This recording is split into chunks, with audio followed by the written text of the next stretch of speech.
Bayangkan, setiap pagi kamu bangun lebih dulu dari semua orang, menyiapkan sarapan, membersihkan rumah, lalu mengangkat tubuh ibu mertua yang sudah sulit berjalan untuk mandi. Tahun demi tahun kamu merawatnya. Sementara suamimu sibuk mengejar karir dan pulang hanya membawa lelah. Di depan tetangga, namanya yang selalu disebut sebagai anak berbakti, padahal kamu yang mengganti popok dan menyeka air mata ibunya. Sampai suatu malam, di meja makan yang sepi, suamimu duduk menunduk dan berkata pelan, "Aku sudah menikah lagi, dia masih muda dan ibu senang sekali dengannya." Di tengah dada yang serasa robek, kamu hanya mengucap satu kalimat tenang, "Kalau begitu, silakan istri mudamu yang mengurus ibumu, Mas." Lalu perlahan kamu mulai berkemas meninggalkan rumah yang sudah kamu rawat bertahun-tahun. Ternyata, sahabatku semua, sebelum kita mulai cerita hari ini, silakan tuliskan di kolom komentar, kalian menonton dari kota mana? Semoga setiap yang menekan tombol subscribe di channel ini, Allah mudahkan langkahnya, lapangkan rezekinya, sehatkan tubuhnya, dan kabulkan segala hajat dunia akhirat. Amin ya rabbal alamin. Sekarang mari kita mulai ceritanya. Sore itu, matahari meneteskan cahaya keemasan di ujung gang sempit. Di rumah kayu bercat krem yang sudah sedikit pudar, asap tipis keluar dari dapur, membawa aroma sayur bayam dan tempe goreng. Di dalam, seorang perempuan muda dengan kerudung warna coklat susu sibuk mondar-mandir antara dapur dan kamar depan. Namanya Safira Miranti. Keringat membasahi pelipisnya, tapi ia tetap tersenyum sambil meniup telapak tangan yang baru saja menyentuh wajan panas. "Ibu, sudah waktunya minum obat," panggilnya pelan. Di kamar depan, seorang perempuan tua dengan kerudung lusuh duduk di kursi roda. Wajahnya mengerut, matanya agak sayu. Dialah Sumiati Hapsari, ibu dari suami Safira. Safira mendorong kursi roda itu ke dekat jendela, supaya Sumiati bisa melihat halaman kecil dengan pot cabai dan bunga kertas yang ditanam Safira sendiri. "Ini obat darah tinggi, Bu," ucap Safira lembut. "Kalau tidak diminum, nanti kepala ibu pusing lagi." Sumiati mengeluh sebentar. "Rasanya pahit, Fir." "Minum sedikit saja, nanti saya kasih teh manis ya," jawab Safira sambil tersenyum. Dengan telaten, ia menyuapi obat itu, lalu menyodorkan segelas air. Setelah selesai, ia mengatur bantal, memijat pelan kaki Sumiati yang bengkak. Dari luar, terdengar suara motor berhenti. Safira menoleh melalui jendela. Seorang lelaki dengan kemeja biru turun dari motor, memanggul tas ransel. Itu Damar Lesmana, suaminya. Safira berdiri, merapikan kerudung. "Ibu, Damar sudah pulang," katanya pelan, berharap ada sedikit senyum di wajah mertuanya. Sumiati menoleh sekilas. "Akhirnya," gumamnya. "Ibu kira dia lembur lagi." Damar masuk dengan langkah lelah, tetapi wajahnya langsung cerah melihat Safira. "Assalamualaikum," sapa Damar. "Waalaikumsalam," jawab Safira dan Sumiati hampir bersamaan. Safira menyambut tas Damar, menggantungnya di belakang pintu. "Mandi dulu, Mas. Habis itu makan. Aku masak sayur bayam kesukaanmu." Damar tersenyum. "Wah, enak dong. Makasih ya." Sumiati ikut bicara. "Dar, kamu ini capek cari uang seharian.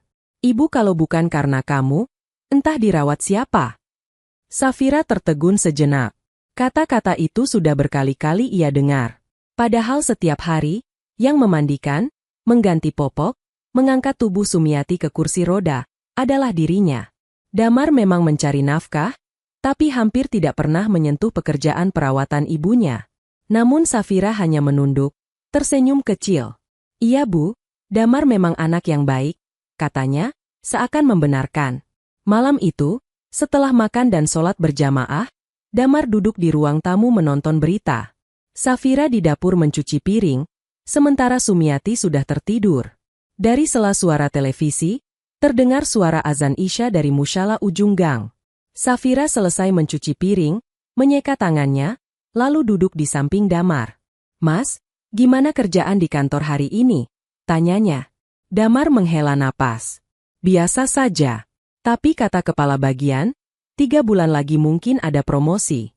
Kalau aku bisa pegang proyek baru, gajiku naik, Fir." Mata Safira berbinar. "Alhamdulillah. Aku doakan lancar ya, Mas." Ia tidak pernah meminta banyak.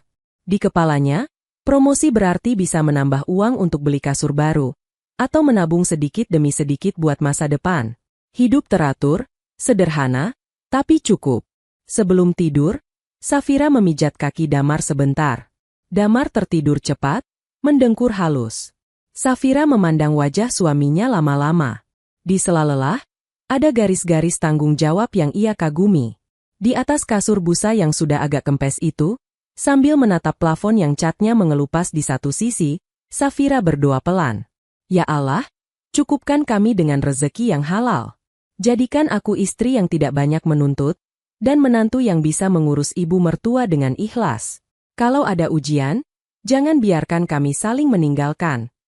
Ia tidak tahu, doa itu suatu hari akan diuji dengan cara yang tidak pernah ia bayangkan. Beberapa bulan berlalu, karir Damar memang mulai menanjak. Ia sering dipuji atasan, mendapat kesempatan ikut pelatihan ke luar kota. Gajinya bertambah, meski belum terlalu besar. Safira ikut bahagia, meski konsekuensinya adalah Damar semakin jarang di rumah. Pagi hari, Damar berangkat sebelum matahari muncul sempurna. Safira menyiapkan sarapan dan bekal, lalu mengantar sampai teras. Hati-hati di jalan, Mas, ucapnya setiap hari. Iya, kamu juga jangan lupa kasih obat ibu, jawab Damar, seolah itu hal baru. Setelah motor suaminya menghilang di tikungan, hari Safira baru benar-benar dimulai. Ia menyapu halaman, menjemur pakaian, memasak, lalu beralih ke kamar Sumiati. Ibu, mari sarapan, katanya sambil membuka gorden. Sumiati mengerjap, wajahnya kusut. Kamu lama sekali bangunin ibu. Matahari sudah tinggi. Padahal jam baru menunjukkan pukul 7 lewat. Safira menahan diri untuk tidak membantah. Maaf, Bu. Tadi saya bikin bubur dulu, ucapnya.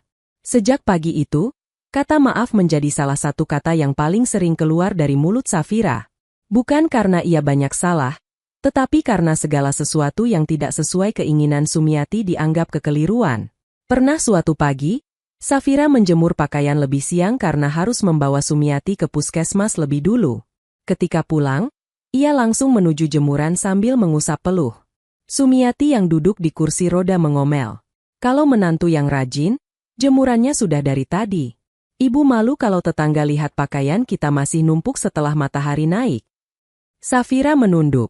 Tadi saya takut ibu kecapean kalau antre lama di puskesmas, jadi kita berangkat lebih pagi, Bu. Alasan? Gumam Sumiati. Kamu itu terlalu santai. Safira diam, sambil dalam hati berkata, kalau aku membantah, nanti dibilang melawan orang tua. Ia memilih menelan pahit kecil itu sendirian. Di sisi lain, tetangga sering melihat Sumiati didorong di kursi roda oleh Safira keliling gang untuk berjemur. Namun ketika mereka memuji Sumiati, yang mereka ucapkan adalah, wah, enak ya Bu, ada anak yang perhatian. Sumiati tersenyum bangga. Iya, Damar anaknya memang begitu. Dari kecil tidak pernah menyusahkan. Safira yang berdiri di belakang kursi roda hanya tersenyum tipis. Tidak ada yang menyebut namanya. Tidak ada yang tahu betapa punggungnya sering pegal setelah mengangkat tubuh Sumiati ke kamar mandi, betapa malam-malam ia sering bangun ketika Sumiati memanggil lapar atau ingin buang air.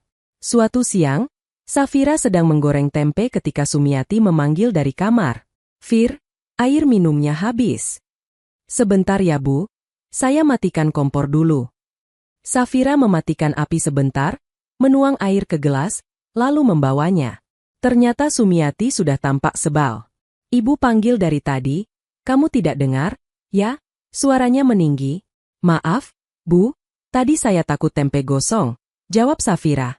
Tempe bisa digoreng lagi. Ibu kalau kehausan bagaimana? Sumiati mendengus.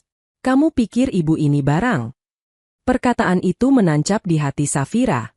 Ia menahan air mata sampai Sumiati tertidur siang, baru kemudian menangis pelan di dapur, di antara panci dan wajan. Malamnya, ketika Damar pulang, Safira mencoba bercerita sedikit. Mas, tadi ibu marah lagi. Aku sudah berusaha cepat, tapi masih salah, ucapnya perlahan saat mereka duduk di kasur. Damar menghela napas. Sudah, jangan diambil hati. Namanya juga orang tua. Kamu sabar saja. Aku juga capek kalau pulang mendengar keluhan terus. Kalimat terakhir itu membuat Safira menutup mulutnya rapat. Ia baru sadar, bahkan keluhannya pun dianggap beban tambahan. Sejak saat itu, ia jarang bercerita pada Damar. Semua rasa letih, sakit hati, dan tidak dihargai ia pindahkan ke dalam doa. Di sepertiga malam, ketika rumah sudah hening, Safira duduk di atas sajadah sambil menahan kantuk. Ya Allah, bisiknya, kalau aku memang harus menanggung ini, kuatkan. Tapi kalau ada jalan yang lebih baik, tunjukkan pelan-pelan. Aku tidak ingin durhaka, tapi aku juga lelah. Lelah itu ia simpan rapi. Di hadapan Sumiati dan Damar, ia tetap tersenyum, tetap memasak, tetap memijat kaki yang bengkak. Tidak ada yang tahu, di balik senyum itu, hati Safira mulai menguning seperti dinding kamar yang catnya mengelupas pelan-pelan. Tahun berikutnya membawa perubahan besar. Bos Damar benar-benar menepati janji. Ia diangkat menjadi kepala cabang untuk wilayah kota kecil di sebelah. Posisi itu membuat gajinya naik dan ia mulai sering diundang menghadiri acara bisnis. Gaya pakaiannya berubah, jam tangannya lebih mahal, aromanya dipenuhi parfum baru yang tidak Safira kenali. Ketika kabar promosi datang, Safira ikut sujud syukur. Alhamdulillah, Mas. Aku bangga sama kamu, katanya sambil tersenyum. Semua karena doamu, jawab Damar, memeluknya singkat. Dengan kenaikan gaji itu, Damar mengusulkan sesuatu. Fir, bagaimana kalau kita renovasi rumah? Gantian pintu, perbaiki atap, beli sofa baru. Biar ibu juga nyaman. Safira mengangguk antusias. Bagus sekali, Mas, tapi dananya cukup. Sebagian aku pakai bonus, sebagian lagi, Damar ragu sejenak. Kalau kamu setuju, emas yang dulu kamu simpan dari orang tua bisa kita jadikan tambahan. Nanti kalau ada rezeki, kita beli lagi. Safira menatap kotak kecil berisi kalung dan cincin yang ia simpan di lemari. Itu pemberian orang tuanya saat menikah. Hatinya sedikit berat, tapi ia berpikir, ini juga untuk rumah, untuk kenyamanan ibu. Baik, Mas, katanya. Kalau untuk kebaikan rumah kita, aku rela. Renovasi berjalan. Dinding dicat ulang, atap diganti, lantai kamar depan dipasangi keramik. Tetangga memuji. Wah, rumah Ibu Sumiati makin bagus saja. Anaknya sukses. Lagi-lagi nama Damar yang disebut. Safira tersenyum sambil mengaduk cat, tangannya belepotan warna putih. Perubahan tidak berhenti di situ. Damar mulai sering diajak klien makan di luar. Ia pulang lebih malam, kadang dengan alasan menemani tamu dari luar kota. Suatu malam, Damar pulang lewat tengah malam. Safira yang menunggu di ruang tamu bangkit dengan cemas. Mas, kenapa baru pulang? Aku khawatir, katanya. Damar melepas sepatu, menaruh tas, dan menjawab santai. Tadi ada pertemuan penting. Kalau aku tidak ikut, kesempatan bisa hilang. Safira mengangguk. Iya, tapi kalau bisa kabari. Aku takut terjadi apa-apa di jalan. HP habis baterai, jawab Damar singkat. Safira terdiam. Ia tidak ingin membuat suasana tegang. Ia mengambilkan segelas air, memijit pundak Damar sebentar. Di dalam hati, ada sesuatu yang berubah. Doa yang dulu selalu meminta kelapangan rezeki kini mulai disisipi kalimat baru. Ya Allah, jangan biarkan rezeki membuat kami lupa rumah. Sementara itu, Sumiati justru semakin bangga. Setiap tamu yang datang, ia menceritakan promosi Damar panjang lebar. Anak saya sekarang kepala cabang, tahu? Katanya pada tetangga. Kalau bukan karena dia rajin, mana mungkin rumah ini bisa direnovasi? Safira mendengarkan sambil menyajikan teh. Orang-orang memuji, beruntung ya Bu, punya anak seperti Damar, dan menantu yang bisa diajak susah. Ada kata, diajak susah. Seolah Safira hanya ikut numpang hidup. Padahal banyak keputusan keuangan rumah diatur oleh Safira. Ia yang menghitung cicilan, mengatur uang belanja, bahkan menahan keinginan beli baju baru agar tabungan tidak jebol. Malam hari, ketika Sumiati sudah tertidur dan Damar lembur di kantor, Safira duduk sendirian di ruang tamu yang kini lebih rapi. Lampu temaram, udara dingin menyusup lewat celah jendela. Ia membuka buku catatan yang berisi pengeluaran rumah. Uang masuk bertambah, gumamnya, Tapi waktu Damar di rumah berkurang. Ia menulis doa kecil di sudut halaman. Semoga suksesnya Damar tidak menjauhkan hatinya dari kami. Namun beberapa minggu kemudian, jawaban yang datang bukan berupa kedekatan, melainkan tanda-tanda kecil yang membuat hati Safira semakin cemas. Pesan yang dibalas singkat, ponsel yang selalu digenggam Damar bahkan di rumah, dan kebiasaan baru suaminya menerima telepon pelan-pelan di teras saat malam. Dari dalam kamar, Safira pernah mendengar samar-samar suara lembut Damar. Iya, sabar ya. Sebentar lagi semuanya jelas. Doakan aku biar dimudahkan. Kalimat itu membuat doa Safira berubah arah tanpa ia sadari. Dari yang tadinya, ya Allah, panjangkan umur pernikahan kami, menjadi, ya Allah, apapun yang kusebut doa selama ini, lindungi aku dari doa yang ternyata membawaku pada sesuatu yang tidak kuat kupikul. Ia tidak tahu, di ujung telepon itu ada nama yang kelak akan mengubah seluruh hidupnya. Kirana Delima, perempuan yang akan dipanggil orang sebagai istri muda, sementara Safira kelak hanya disebut mantan menantu. Dan semua itu berawal dari rumah kecil di ujung gang, tempat seorang perempuan baik hati berharap rumah tangganya akan sederhana tapi tenang, tanpa pernah menyangka badai justru datang dari pintu yang ia buka sendiri untuk rezeki suaminya. Pagi itu hujan rintik-rintik. Atap rumah yang baru diganti meneteskan suara pelan, menambah dingin udara. Di dapur, Safira menyalakan kompor, menghangatkan sayur sop dan menggoreng telur dadar. Sesekali ia menoleh ke arah kamar depan, memastikan Sumiati belum memanggil. Fir, suara serak itu akhirnya terdengar juga. Air hangat ibu mana? Safira buru-buru mematikan kompor. Iya bu, sebentar. Ia menuang air panas ke gelas, mencampurnya dengan sedikit gula, lalu berjalan ke kamar sambil hati-hati agar tidak tumpah. Sumiati sudah duduk di ujung kasur, wajahnya masam. Kamu itu kalau dipanggil lama sekali, protesnya, padahal ibu cuma minta air. Safira tersenyum kecil. Maaf, bu, tadi saya takut telur gosong. Telur bisa digoreng lagi. Kalau ibu kehausan bagaimana? Gerutu Sumiati. Coba kalau Damar di rumah, pasti ibu tidak perlu panggil berkali-kali. Kalimat itu menancap. Safira tahu, bahkan kalau Damar ada di rumah, besar kemungkinan juga ia yang diminta mengantar air. Tapi ia menahan diri. Iya bu, maaf, ulangnya pelan, menyodorkan gelas. Sumiati menyeruput, lalu berkomentar lagi, rasanya kurang manis. Kamu ini, hal kecil saja tidak teliti. Safira mengangguk, kembali ke dapur. Di sana, telur sudah mulai kecoklatan di pinggir.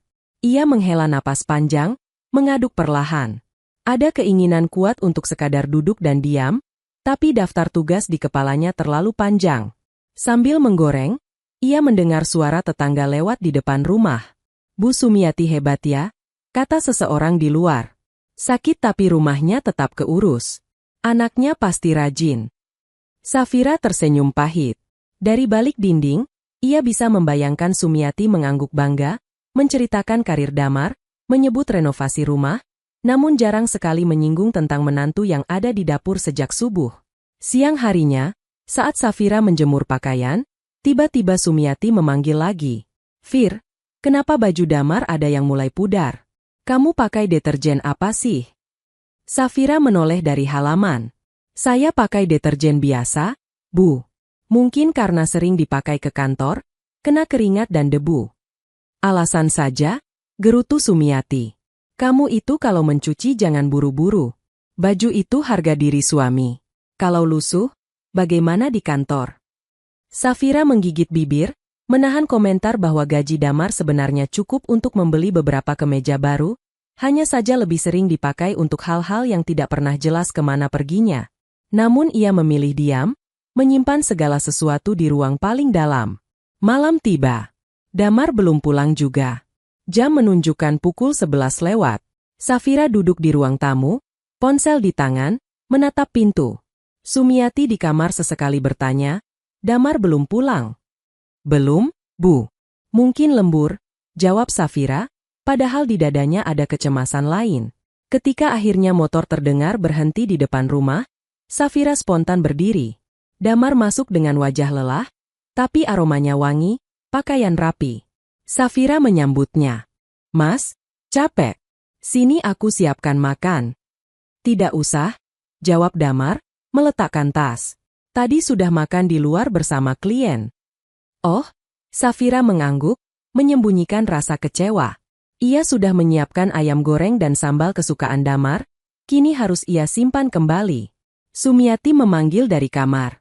Dar, kamu baru pulang. Capek, nak? Damar masuk ke kamar ibunya sebentar, mengobrol. Safira mendengar samar percakapan mereka. Ibu bangga sekali sama kamu, Dar, ujar Sumiati. Kamu bekerja keras demi ibu. Iya, Bu, jawab Damar. Doakan saja. Tidak ada yang menyebut nama Safira di percakapan itu. Seolah ia hanya bagian dari rumah yang keberadaannya sudah sewajarnya ada, tanpa perlu diingat.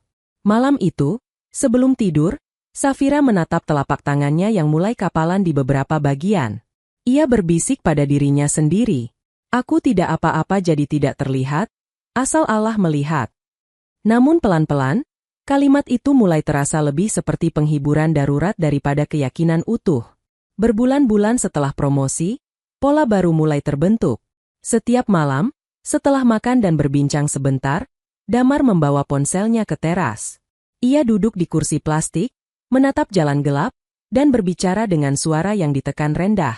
Awalnya, Safira tidak terlalu memperhatikan. Ia sibuk dengan piring kotor dan menyiapkan obat Sumiati. Namun suatu malam, ketika ia kebetulan lewat di dekat jendela, telinganya menangkap beberapa kata. Iya, aku juga rindu. Suara Damar terdengar lembut. Sabar ya. Sebentar lagi semua akan jelas. Safira berhenti, berdiri di balik gorden. Ia tidak berniat menguping, tapi kalimat itu terlalu jelas untuk diabaikan. Aku tidak bisa sering telepon, di rumah sempit. Lanjut Damar. Kau tahu sendiri, di sini ada ibu dan... Kalimat berikutnya tenggelam oleh suara motor lewat. Safira memegang dada, merasakan detak jantungnya berlari. Di kepalanya muncul beberapa kemungkinan. Rekan kerja yang sedang curhat, adik sepupu yang manja, atau sesuatu yang lain. Ketika Damar masuk, ia tersenyum seperti biasa. Ada telepon dari kantor. Mas, tanya Safira hati-hati. Bukan, cuma teman lama, jawab Damar cepat, meletakkan ponsel di saku. Cerita panjang. Safira mengangguk. Oh. Malam berikutnya, pola yang sama terulang. Telepon di teras, suara lembut, kadang disertai tawa kecil yang jarang Safira dengar akhir-akhir ini jika Damar berbicara dengannya. Suatu kali, Safira memberanikan diri bertanya, Mas, teman lama yang sering Mas telepon itu siapa? Damar menghela napas, tersenyum tipis. Kenapa? Kamu cemburu? Safira menggeleng. Aku hanya khawatir kalau teman itu butuh bantuan.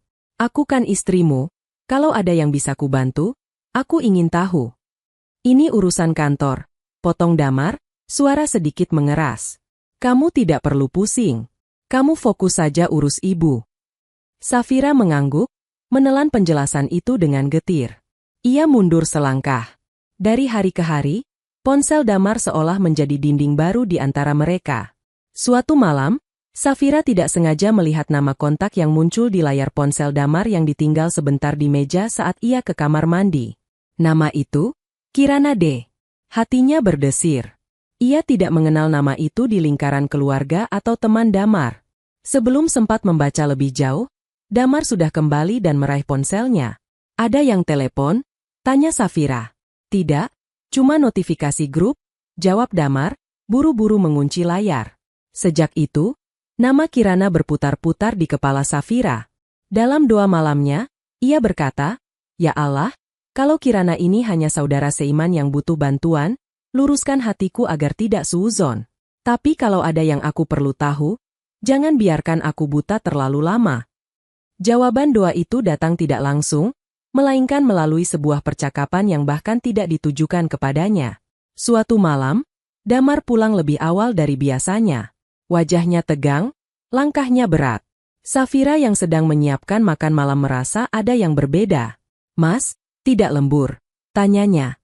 Damar duduk di kursi makan tanpa melepas tas. Kita perlu bicara. Kalimat itu membuat telinga Safira mendenging. Di film-film, Kita perlu bicara, hampir selalu menjadi pertanda sesuatu yang buruk. Ia menaruh piring di meja, duduk berhadapan. Tentang apa, Mas? Damar menghela napas panjang, menatap meja, bukan wajah Safira. Kamu tahu, selama ini aku berusaha jadi suami dan anak yang baik. Tapi aku juga manusia. Safira menunggu, kedua tangannya saling menggenggam di pangkuan. Beberapa tahun sebelum kita menikah, lanjut Damar, aku pernah dekat dengan seorang perempuan. Namanya Kirana. Waktu itu kami sudah menikah siri. Kata, menikah siri, itu seperti batu besar yang dijatuhkan ke hati Safira. Napasnya tercekat. Menikah, ulangnya, memastikan telinganya tidak salah. Damar mengangguk pelan. Iya, tapi hubungan kami rumit. Keluarga tidak setuju, aku belum mapan, banyak hal yang sulit. Akhirnya pernikahan itu seperti digantung. Setelah beberapa lama, aku kenal kamu, kita menikah. Aku pikir, dengan membahagiakanmu dan ibu, aku bisa menebus masa lalu. Safira menatap suaminya, mencari sedikit penyesalan di wajahnya. Dan sekarang, Kirana kembali, jawab Damar. Ia menuntut kejelasan. Aku tidak bisa pura-pura tidak pernah ada apa-apa. Apalagi ibu sangat ingin punya cucu, sementara kita, ia berhenti, seolah tidak tega melanjutkan. Safira menyelesaikan kalimat itu dalam hati. Sementara kita belum punya anak. Jadi, suara Damar melemah, aku memutuskan untuk menikah lagi dengan Kirana secara resmi. Biar semua jelas, tidak ada yang sembunyi-sembunyi. Tadi siang kami sudah menikah di kantor urusan agama di kota sebelah. Waktu seakan berhenti sesaat. Safira mendengar detak jam dinding, suara kendaraan di luar, bahkan bunyi panci kecil di dapur yang mengerut karena panas. Namun semua itu seperti suara yang datang dari tempat sangat jauh. Kamu sudah menikah lagi? Katanya lirih. Iya, Damar mengaku. Aku tahu ini mengejutkan. Tapi aku tidak ingin dosa terus menumpuk. Lebih baik jujur sekarang. Safira tertawa kecil, bukan karena lucu, melainkan karena ada sesuatu di dalam dirinya yang jika tidak ia keluarkan akan pecah. Jujur sekarang, ulangnya, setelah akad selesai. Setelah semuanya resmi. Setelah aku tidak punya pilihan selain menerima. Damar mencoba meraih tangannya. Aku tidak bermaksud menyakitimu, Fir. Aku ingin adil. Kirana sudah menunggu lama. Ibu juga bahagia mendengar kabar ini. Ibu tahu? Safira menatapnya tajam. Iya, Damar mengangguk. Ibu yang menyuruhku tidak langsung bilang padamu, menunggu waktu yang tepat. Waktu yang tepat itu, bagi Damar dan ibunya, rupanya adalah saat akta nikah sudah di tangan. Safira menarik tangannya pelan. Di dalam kepalanya, semua pengorbanan bertahun-tahun berputar seperti film, menjual emas, memandikan Sumiati, menahan omelan, menahan cemburu, menahan lapar ketika uang belanja mepet. Dan kini, di meja makan yang ia lep setiap hari, suaminya duduk mengumumkan pernikahan baru seolah menyampaikan promosi jabatan. Jadi apa yang Mas harapkan dari aku sekarang? Tanya Safira pelan. Damar terdiam. Aku berharap kamu bisa menerima. Kami tidak akan kekurangan. Aku akan tetap menafkahimu dan ibu. Dan, Kirana. Safira tersenyum getas. Seperti kepala cabang yang mengatur 3 cabang sekaligus. Damar mengernyit. Jangan menyepelekan syariat, Fir. Poligami itu halal. Halal kalau dijalankan dengan jujur, potong Safira. Sementara kamu memulainya dengan menikah siri diam-diam, dan menikah resmi lagi tanpa memberiku kesempatan sedikit pun untuk mempertimbangkan. Ia berdiri perlahan.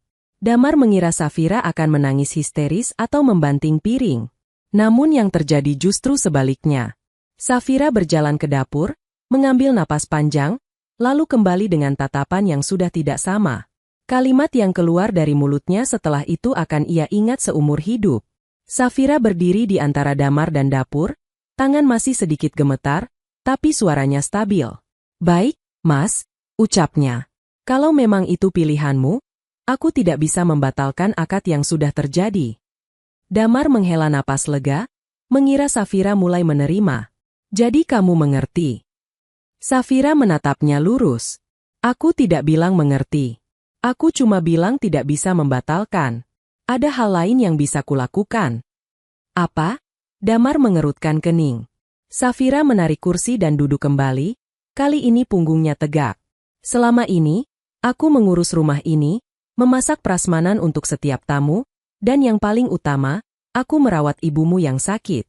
Aku bangun tengah malam, kuangkat tubuhnya yang berat, ku bersihkan luka di kakinya, ku suapi obat yang sering ia ludahkan kembali. Kamu tahu itu semua. Damar mengangguk pelan, merasa tidak enak. Dan selama itu juga, lanjut Safira, kamu dan ibu selalu bilang bahwa aku harus banyak bersabar, karena ibu sudah tua, karena kamu sibuk cari nafkah, karena aku menantu. Ia menatap pintu kamar Sumiati yang tertutup. Sekarang, kamu memutuskan menikah lagi dengan perempuan yang lebih muda. Kamu bilang ingin adil. Safira menarik napas, lalu mengucapkan kalimat itu, pelan tapi jelas. Kalau begitu, silakan istri mudamu yang mengurus ibumu, Mas. Wajah Damar terperanjat. Apa maksudmu? Maksudku sederhana, Safira menahan getar suara. Kalau kehadiran Kirana disebut membawa berkah dan kebahagiaan, kalau ibu begitu bahagia menyambutnya, maka sudah sewajarnya ia juga merasakan bagaimana rasanya menjaga ibu setiap hari. Ia menunduk sebentar, matanya berkaca-kaca. Aku tidak bilang aku berhenti menghormati ibu. Tapi aku berhenti menjadi satu-satunya orang yang menanggung semuanya. Kamu mau beristri 2? Silakan. Tapi jangan jadikan aku beban satu-satunya dalam urusan merawat. Damar terdiam beberapa saat, lalu mencoba mengelak. Fir, kamu tidak tega sama ibu. Dia sudah terbiasa sama kamu. Ibu juga terbiasa memanggil namamu setiap kali sakit, tapi selalu aku yang datang, jawab Safira tenang. Sekarang, biarlah ibu belajar memanggil Kirana. Sumiati yang ternyata sudah berdiri di ambang pintu sejak tadi, mendengar kalimat itu. Wajahnya kaku. Apa maksudmu, Fir? Tanyanya. Safira menoleh, menatap mertuanya dengan mata yang kali ini tidak lagi sekadar pasrah. Maksudku, Bu, selama ini saya menjalankan tugas sebagai menantu tanpa pernah ibu mengakui saya seperti anak sendiri. Sekarang, ketika Damar menikah lagi demi keinginan ibu punya cucu, saya merasa sudah waktunya ibu memberi kesempatan menantu pilihan ibu untuk merasakan apa yang saya rasakan. Sumiati hendak berkata sesuatu, tetapi Safira melanjutkan. Saya tidak akan membiarkan ibu terlantar. Saya masih akan datang kalau dibutuhkan. Tapi saya tidak lagi tinggal di sini penuh waktu. Saya akan mencari tempat sendiri. Biarkan rumah ini menjadi rumah Damar dengan istri-istri yang ia pilih. Suasana hening. Damar menunduk, Sumiati menatap dengan campuran marah dan kaget. Kamu mau pergi dari rumah ini? Suara Sumiati bergetar. Saya mau menyelamatkan waras saya, Bu, jawab Safira jujur. Kalau saya tetap di sini, melihat suami saya mengantar istri muda datang ke rumah, sementara saya masih mengurus ibu yang kadang memaki saya tidak yakin hati saya tidak hancur dan jadi dosa. Damar bangkit berdiri. Kemana kamu akan pergi? Ada kontrakan kecil dekat pasar yang dulu pernah kita lihat, jawab Safira. Tabunganku masih cukup untuk menyewa beberapa bulan. Aku akan pindah pelan-pelan. Kalau Mas dan Ibu keberatan, silakan laporkan bahwa aku istri durhaka. Yang penting, aku tidak lagi membohongi diriku sendiri. Setelah mengucapkan itu, Safira berjalan ke kamar, menutup pintu pelan. Di balik pintu, ia menangis sejadi-jadinya, suaranya teredam bantal. Ia bukan tidak sayang Sumiati, bukan juga ingin meninggalkan kewajiban. Ia hanya ingin berhenti menjadi satu-satunya orang yang selalu diminta mengerti. Sementara tidak ada yang ingin mengerti dirinya. Di ruang makan, Damar dan Sumiati saling pandang. Lihat, Bu, Damar berbisik. Ini yang aku takutkan. Poligami itu berat. Sumiati mendengus, namun ada sedikit keraguan di matanya. Biarkan saja dia mengambek. Nanti juga kembali. Perempuan begitu. Mereka tidak menyadari, kalimat yang Safira ucapkan malam itu bukan sekadar amarah sesaat. Itu adalah batas tipis yang telah ia gambar dengan air mata dan doa selama bertahun-tahun. Sekali ia lewati, ia tidak akan kembali menjadi perempuan yang sama. Dan di ujung batas itu, Takdir sedang menyiapkan serangkaian kejadian yang akan membuat semua orang di rumah itu belajar arti, mengurus, dengan cara yang sangat berbeda dari yang mereka bayangkan. Beberapa minggu setelah pengakuan di meja makan, suasana rumah berubah aneh. Safira sudah mulai mengemas barang sedikit demi sedikit, memasukkan bajunya ke koper kecil, memisahkan barang yang benar-benar miliknya dari yang milik bersama. Sumiati memilih pura-pura tidak melihat. Damar sering pulang lebih malam, dan setiap pulang, aroma parfum yang berbeda semakin kuat tercium. Suatu sore yang mendung, suara motor berhenti di depan rumah. Safira sedang menyapu ruang tamu ketika terdengar tawa perempuan muda dari luar. "Ini rumah ibu." Suara itu terdengar riang. Damar masuk lebih dulu, diikuti seorang perempuan dengan kerudung warna pastel dan tas jinjing rapi. Wajahnya halus, kulitnya bersih, matanya berkilat gugup sekaligus berbinar. Itulah Kirana Delima, sosok yang selama ini hanya jadi nama di kepala Safira. Sumiati yang duduk di kursi roda langsung sumringah. "Nah, ini dia menantu baru ibu," katanya bangga. "Masuk nak, jangan malu-malu." Kirana menunduk, mencium tangan Sumiati. "Assalamualaikum, Bu." Kirana yang banyak salah ini mohon bimbingan. Safira menatap pemandangan itu dari ambang pintu kamar. Ada rasa aneh melihat perempuan lain mencium tangan mertua yang selama ini ia urus. Damar melirik Safira sekilas, seolah mengukur reaksi. "Ini Safira," kata Damar cepat. "Istri pertama." Kirana menoleh, tersenyum gugup. "Assalamualaikum Mbak Safira," ucapnya, mengulurkan tangan. "Maaf kalau kedatangan saya bikin Mbak tidak nyaman." Safira menyambut uluran itu. Jemari Kirana dingin. "Waalaikumsalam," jawab Safira pelan. "Selamat datang." Di dalam hati, banyak hal ingin ia katakan. Bahwa rumah ini dulu ia ket sendiri, bahwa kursi roda yang dipakai Sumiati ia beli dari sisa tabungan, bahwa dapur yang kini akan dipakai bersama ia bangun dari emas pemberian orang tuanya. Tapi bibirnya hanya mengucapkan kalimat sederhana. "Nanti kalau ada yang bingung soal ibu, tanya saya," katanya. "Saya sudah hafal jadwal obat dan kebiasaan ibu." Kirana mengangguk, matanya berkaca-kaca.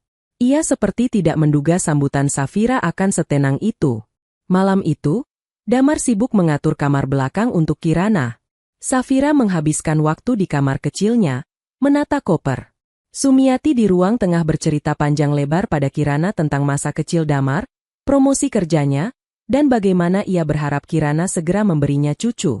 Safira mendengar sebagian dari cerita itu, tapi kali ini ia tidak lagi merasa tertusuk setiap kali namanya tidak disebut.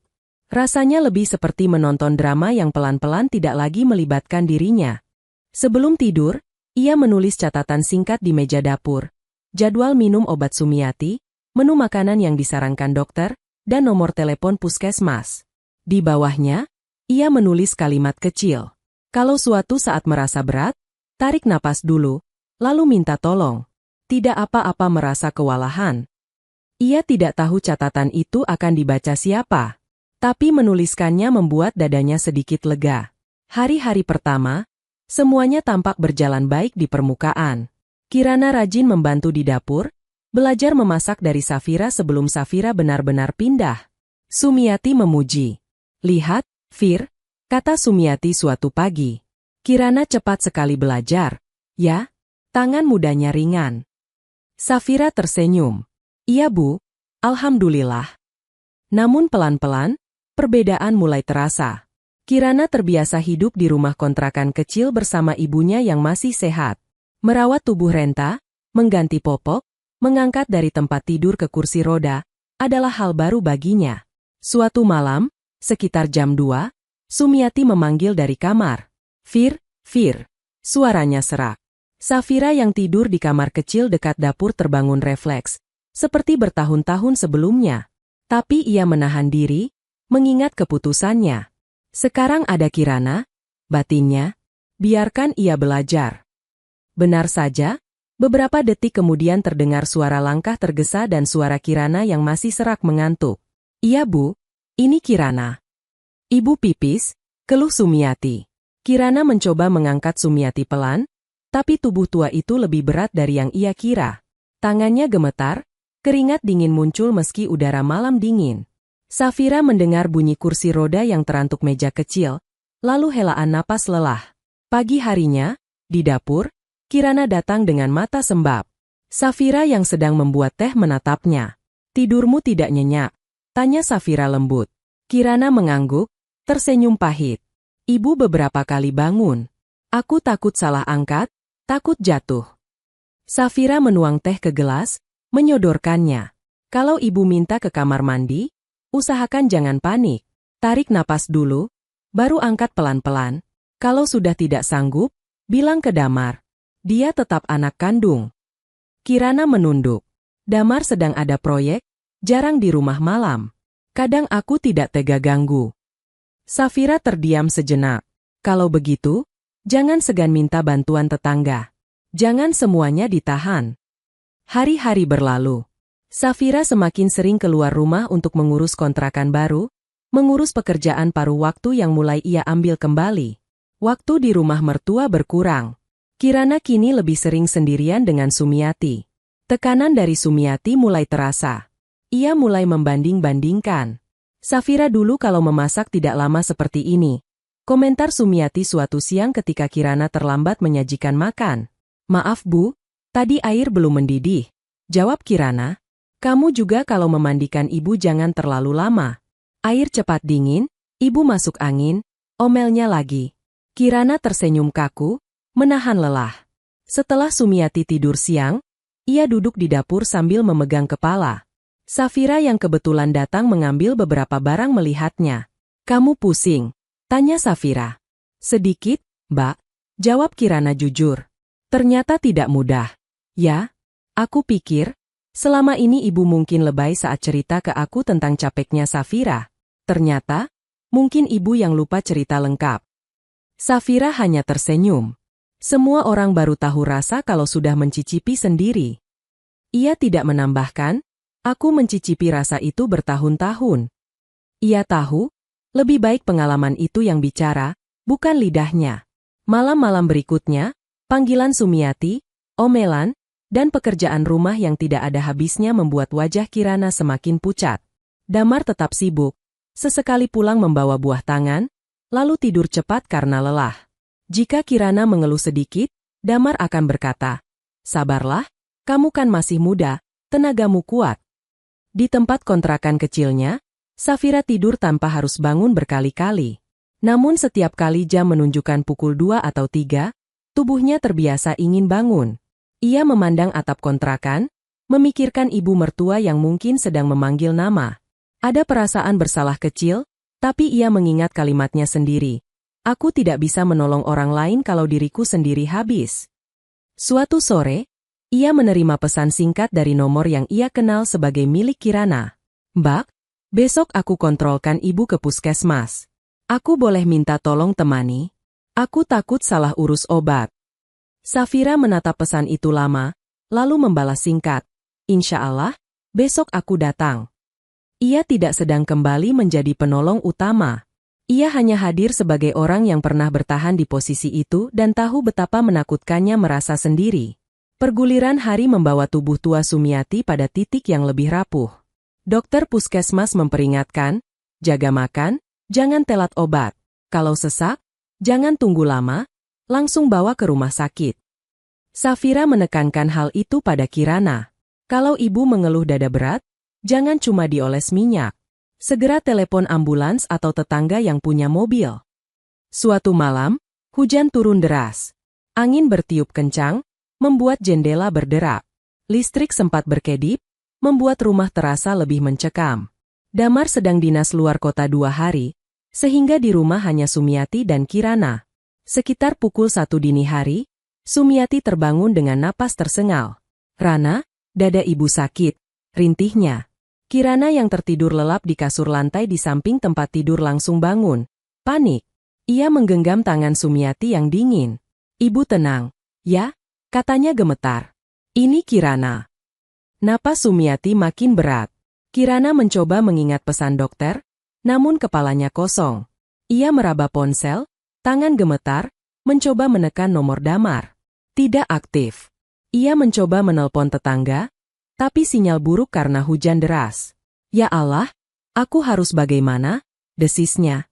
Di tengah kepanikan itu, ia teringat satu nama, Safira. Tanpa pikir panjang, ia menekan kontak yang bertuliskan, Mbak Safira. Di kontrakan kecil, ponsel Safira berdering keras menembus suara hujan. Safira terlonjak bangun, melihat layar yang menampilkan nama Kirana.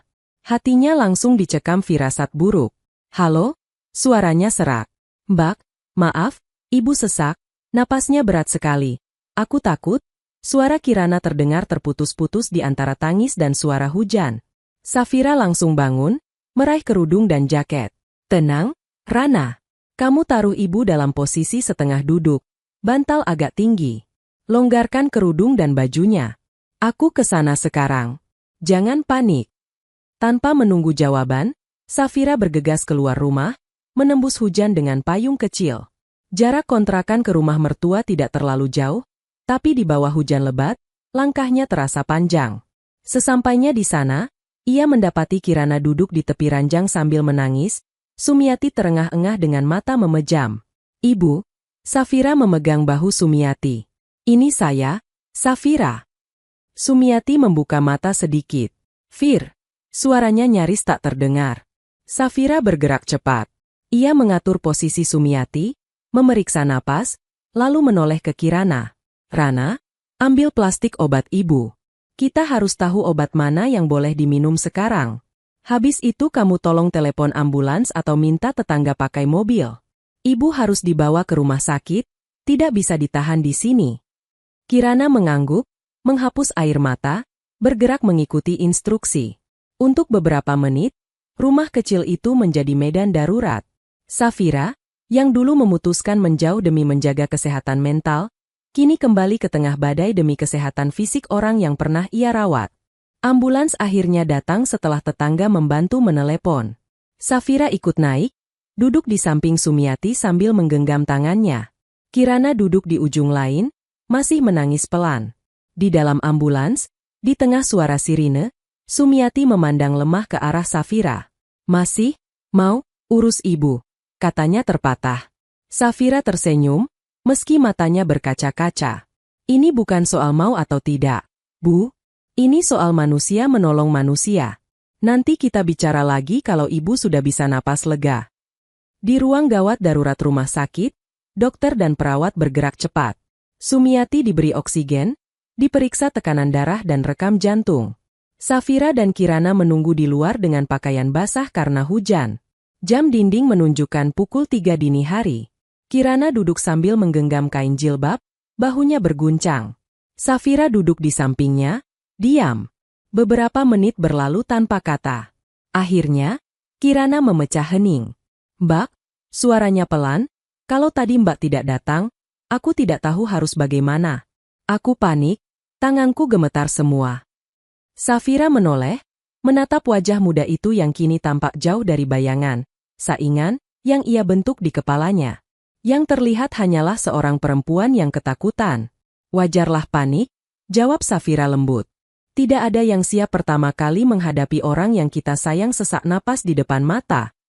Kirana mengusap air mata. Dulu waktu Damar cerita, dia bilang, Mbak sudah tidak betah merawat ibu. Katanya Mbak sering mengeluh, dan kalau ada kesempatan pasti akan pergi meninggalkan. Aku percaya. Aku pikir, kalau aku datang, ibu akan punya menantu yang lebih sayang, tidak seperti cerita Damar. Kalimat itu membuat dada Safira perih. Namun ia memilih mendengarkan sampai tuntas. Tapi beberapa bulan ini, aku baru tahu rasanya bangun dini hari, mengangkat tubuh ibu yang berat, mendengar omelan karena hal kecil, lanjut Kirana. Tadi, saat ibu sesak, nama yang dipanggil bukan aku, tapi Mbak. Aku baru sadar, mungkin selama ini yang benar-benar ada untuk ibu. Bukan Damar, bukan aku, tapi Mbak. Air mata Kirana mengalir deras. Tanpa bisa menahan diri, ia bergeser dan memeluk Safira erat-erat. Maafkan aku, Mbak, ucapnya di antara isak. Maaf karena datang ke hidup Mbak membawa luka. Aku tidak tahu semuanya. Aku cuma yakin pada cerita satu orang. Safira terdiam sejenak, terkejut dengan pelukan itu. Lalu pelan-pelan, ia mengangkat tangan dan membalas pelukan Kirana. Tubuh Kirana terasa ringan tapi gemetar. Aku juga tidak sepenuhnya benar, kata Safira lirih. Aku pergi dari rumah, meninggalkan ibu pada kamu dan Damar. Mungkin aku terlalu sibuk menyelamatkan diri sampai lupa, ada orang lain yang sedang belajar berjalan di tempat yang sama. Kirana menggeleng cepat. Tidak, Mbak. Pergi itu hak Mbak. Kalau aku di posisi Mbak, mungkin aku sudah pergi dari dulu. Mereka tertawa kecil di tengah tangis, tawa yang lebih mirip suara retakan dinding yang mulai membiarkan cahaya masuk. Beberapa saat kemudian, dokter keluar dari ruang perawatan. Keluarga Ibu Sumiati, panggilnya. Safira dan Kirana berdiri bersamaan. Dokter menjelaskan bahwa Sumiati mengalami serangan sesak karena kombinasi infeksi dan kelelahan. Kondisinya stabil tapi harus dirawat beberapa hari. Untung tadi kalian cepat membawa ke sini, kata dokter. Kalau terlambat sedikit, mungkin berbeda ceritanya. Safira mengangguk, mengucap syukur dalam hati. Kirana menunduk, menahan air mata baru yang hampir tumpah. Saat mereka kembali duduk, Kirana menatap Safira dengan mata merah. Mbak, setelah ini bagaimana? Tanyanya. Kalau ibu pulang, aku takut kejadian tadi terulang. Sementara Damar bahkan tidak ada di sini. Safira menarik napas panjang. Pertanyaan itu menggantung di udara, menunggu jawaban yang tidak hanya menyangkut malam itu, tetapi juga tahun-tahun ke depan. Kita bicarakan setelah ibu dipindah ke ruang perawatan, jawab Safira akhirnya. Tapi satu yang pasti, mulai sekarang, aku tidak ingin lagi ada kebohongan antara kita. Kita boleh sama-sama luka, tapi jangan sama-sama berdusta. Kirana mengangguk. Untuk pertama kalinya, dua perempuan yang tadinya diposisikan saling bersaing itu duduk sejajar, bukan sebagai musuh, tetapi sebagai dua manusia yang sama-sama dikhianati oleh keputusan orang yang sama. Di tengah lorong rumah sakit yang dingin, mereka saling menggenggam tangan. Bukan untuk mengikat, tapi untuk saling menguatkan sebelum masing-masing memilih jalan sendiri. Pagi hari setelah malam penuh panik itu, Damar baru bisa dihubungi. Pesawat yang ia tumpangi dari luar kota mendarat menjelang siang. Begitu sampai di rumah, ia mendapati pintu terkunci, lampu padam, dan tidak ada siapapun. Rana, ibu, panggilnya, tapi hening. Tetangga yang lewat berhenti sejenak. Pak Damar ya? Semalam ibu dibawa ambulans ke rumah sakit. Istrinya ikut dua-dua. Damar tercekat. Tanpa sempat menaruh koper, ia langsung pergi ke rumah sakit yang disebut. Di lorong, ia melihat Safira dan Kirana duduk berdampingan di bangku besi. Keduanya tampak lelah, namun tenang. Bagaimana ibu? Damar menghampiri, napasnya terengah. Safira berdiri, menatapnya lurus. Alhamdulillah, stabil. Sekarang di ruang perawatan. Tadi malam sempat sesak berat. Kirana menunduk, suara pelan. Aku panik, Dar. Kalau bukan karena Mbak Safira datang, aku tidak tahu harus bagaimana. Damar melirik Safira, melihat sisa basah di kerudungnya yang jelas belum sempat ia ganti sejak malam. Untuk pertama kalinya, ia benar-benar menyadari, dalam keadaan paling genting, nama siapa yang pertama kali dipanggil Kirana, dan langkah siapa yang berani menembus hujan. Mereka bertiga masuk ke ruang perawatan. Sumiati terbaring dengan selang oksigen di hidung. Melihat Damar, matanya berkaca-kaca. Tapi ketika pandangannya beralih ke Safira, air mata itu jatuh. Dar, suara Sumiati serak. Kalau tadi malam cuma ada Kirana, mungkin ibu sudah tidak bisa lihat kamu lagi. Yang datang ke sini pertama kali, Safira. Damar menelan ludah. Terima kasih, Fir, katanya pelan. Safira hanya mengangguk. Ibu butuh istirahat. Kita bicara di luar saja. Di lorong, suasana tegang. Safira berdiri membelakangi jendela besar, sinar matahari menyorot siluetnya. Damar dan Kirana duduk di bangku. Mas, Safira membuka percakapan. Semalam, ketika ibu hampir kehabisan napas, aku datang bukan karena aku masih tinggal di rumahmu. Aku datang karena aku manusia yang pernah lama hidup dengan ibu. Ia menatap Damar dan Kirana bergantian. Tapi peristiwa tadi malam juga menunjukkan satu hal. Kamu sebagai anak dan suami telah meninggalkan terlalu banyak hal di belakang atas nama, sibuk, dan proyek. Bahkan saat istrimu dan ibumu panik, ponselmu tidak bisa dihubungi. Damar hendak memberi alasan. Di pesawat tidak boleh hidupkan ponsel. Fir. Safira mengangkat tangan. Aku tidak butuh pembenaran teknis. Yang aku bicarakan sekarang bukan semalam saja, tapi bertahun-tahun. Kamu selalu punya alasan. Lembur, klien, proyek. Sementara kami di rumah selalu diminta mengerti. Ia menarik napas panjang. Kita tidak bisa memutar waktu. Yang bisa kita lakukan hanya memilih kemana kaki akan melangkah setelah ini. Kirana menatap Safira. Mbak, aku siap bantu kalau Mbak mau kembali ke rumah. Kita bagi tugas. Aku tidak mau Mbak terus-menerus jadi orang yang paling capek. Safira menggeleng pelan. Bukan itu masalahnya, Rana. Masalahnya, rumah itu dibangun di atas cerita yang tidak jujur.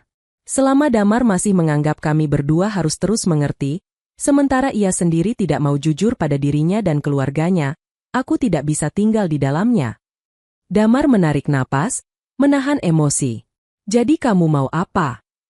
Aku sudah bilang sebelumnya, jawab Safira tenang. Aku tidak akan melarangmu menjadi anak ibumu. Aku juga tidak akan melarangmu menjadi suami Kirana. Tapi aku memilih berhenti menjadi istri yang namanya selalu disebut terakhir setelah daftar kewajiban. Ia mengeluarkan selembar kertas dari tas kecilnya. Ini berkas pengajuan cerai yang sudah kutulis. Kemarin aku baru konsultasi ke pengadilan. Kalau setelah ibu membaik, kamu masih yakin dengan pilihanmu, kita akan ajukan bersama. Kirana menatap Damar kaget. Damar memegang kepala. Tidak adakah jalan lain selain berpisah, Fir? Ada, kata Safira lirih. Tapi jalan itu mensyaratkan kamu memutus pola bohong, berani mengakui semua ke ibu, mau duduk bersama-sama menata ulang peran, dan yang paling berat, siap menerima kalau aku tidak mau lagi hidup berdampingan dengan poligami yang lahir dari kebohongan. Kamu mau? Damar terdiam lama. Hening yang ia berikan adalah jawaban paling jelas. Ia belum siap. Safira menghela napas pelan. Kalau begitu, kita masing-masing berjalan di jalan yang kita pilih. Aku tidak akan menghalangi kamu mengurus ibu. Tapi untuk sementara, biarkan aku yang menemani ibu di sini. Aku butuh bicara dari hati ke hati dengannya. Damar hanya bisa mengangguk. Bayangannya sebagai suami yang memegang kendali pelan-pelan runtuh di lorong rumah sakit itu. Beberapa hari kemudian, kondisi Sumiati membaik. Ia diperbolehkan pulang dengan catatan harus banyak istirahat dan kontrol rutin. Di ruang rawat, Safira duduk di samping ranjang, sementara Damar dan Kirana menunggu di luar. Ibu, Safira memulai dengan suara lembut. Saya ingin bicara sebagai sesama perempuan, bukan hanya sebagai menantu. Sumiati memandangnya, mata yang dulu sering tajam kini lebih lembut. Katakan, Fir. Selama ini, mungkin ibu melihat saya sebagai orang luar yang kebetulan menikah dengan Damar, lanjut Safira. Setiap saya salah sedikit, ibu cepat mengingatkan. Itu hak ibu. Tapi di balik itu, saya ingin ibu tahu. Saya tidak pernah menganggap ibu sebagai beban. Saya hanya lelah ketika semua orang seolah lupa bahwa saya juga manusia yang bisa letih. Air mata menggenang di sudut mata Sumiati.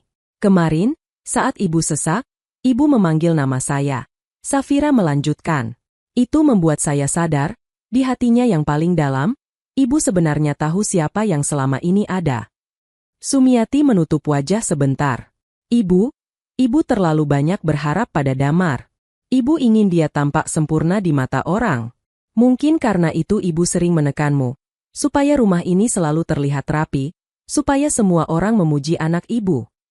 Ia menatap Safira penuh penyesalan. Padahal yang paling layak dipuji justru kamu. Safira tersenyum sayu. Pujian manusia tidak terlalu penting, Bu. Yang penting sekarang, kita menentukan langkah supaya tidak ada lagi yang terluka lebih dalam.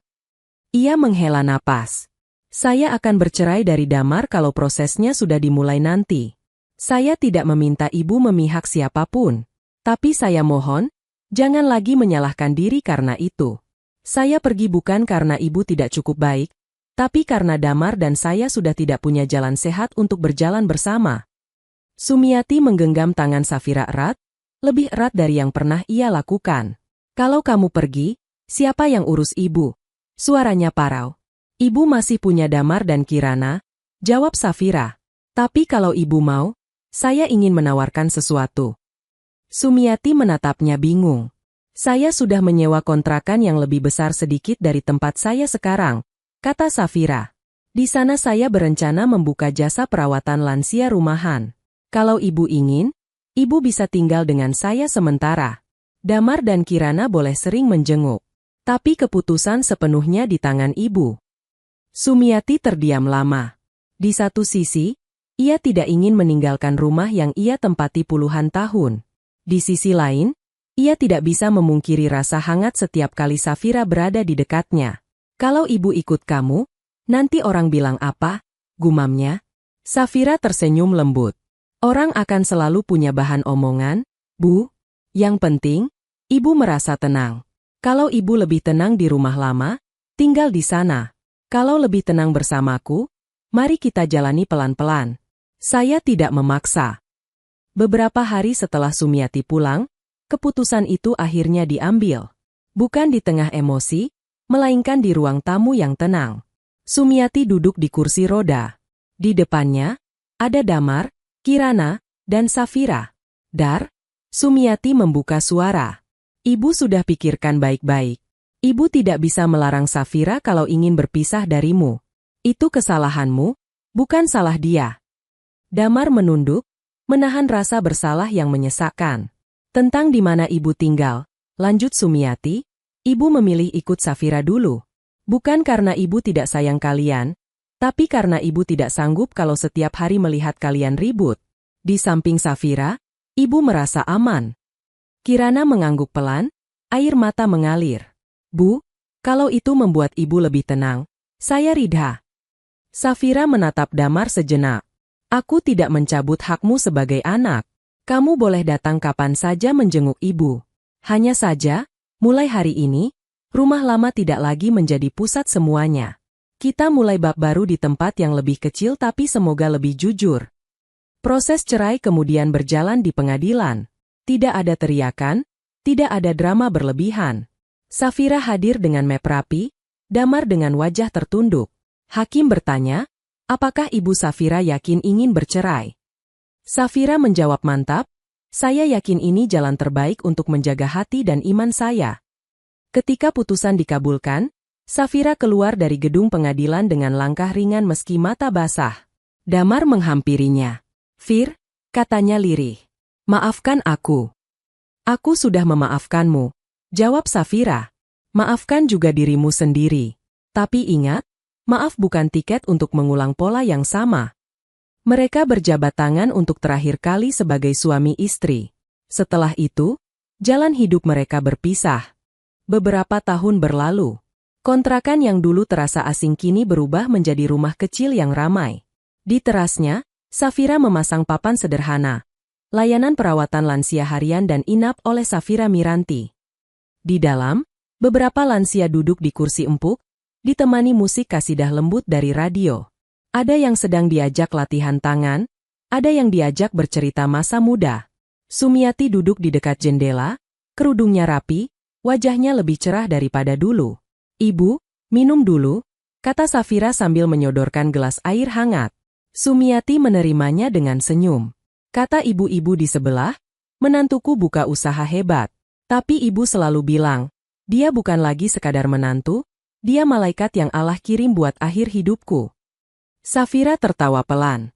Ibu, jangan berlebihan. Saya juga manusia biasa, masih sering lelah. Lelahlah di sini, sahut Sumiati.